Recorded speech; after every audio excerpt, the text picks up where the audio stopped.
மூலமாய் பேசினார். But you know what was Moses' response? First response to this. முதலாவது ஆண்டவர் மோசேயை அழைக்கும் பொழுது மோசேயினுடைய பதில் என்ன தெரியுங்களா? You know, in Exodus chapter 3 verse 11 it says, and Moses said to God, who am I that I should go to Pharaoh? மோசே exodus chapter 3 and verse 11.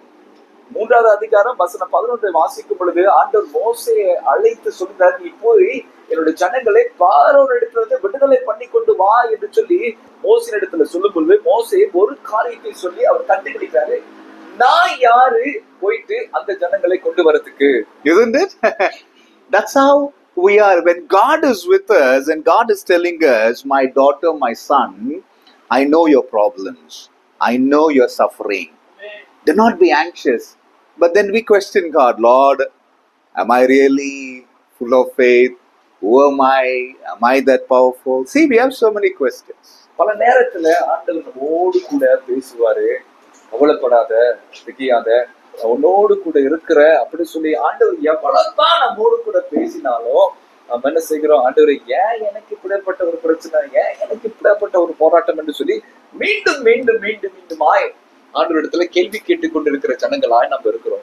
Instead of saying, thank you Lord, you're with me, and applying by faith, we question ourselves, we question God.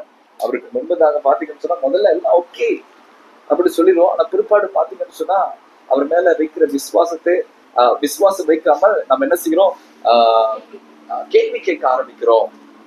See, faith, as Hebrews 11 says, எபிரியர் 11வது அதிகாரம் சொல்லுகிறது, faith is the evidence of unseen things. விசுவாசமானது நம்பப்படுகிற உறுதியும் காணப்படாதவைகளின் நிச்சயமாய் இருக்கிறது. Amen. So, which means if you prayed for something you've not yet seen, அப்படி என்றால் நீங்க ஒரு காரியத்துக்காக நீங்க ஜெபிக்கிறீங்க, அந்த காரியத்தை நீங்க பார்க்கவே இல்ல, you should not lose hope. அதுக்கு நீங்க பார்க்கலன்னு சொல்லிட்டு நம்பிக்கை விட்டுறாதீங்க. You should be full of faith. உங்களுடைய விசுவாசமாகப்பட்டது, நம்பிக்கையாகப்பட்டது உறுதியாக இருக்கணும். Because what you have prayed will definitely happen. காரணம் நீங்க என்ன காரியத்துக்காக ஜெபித்தீங்களோ அந்த காரியம் நிச்சயமாக கர்த்தர் வாய்க்க பண்ணுகிற தேவனாக இருக்கிறார்.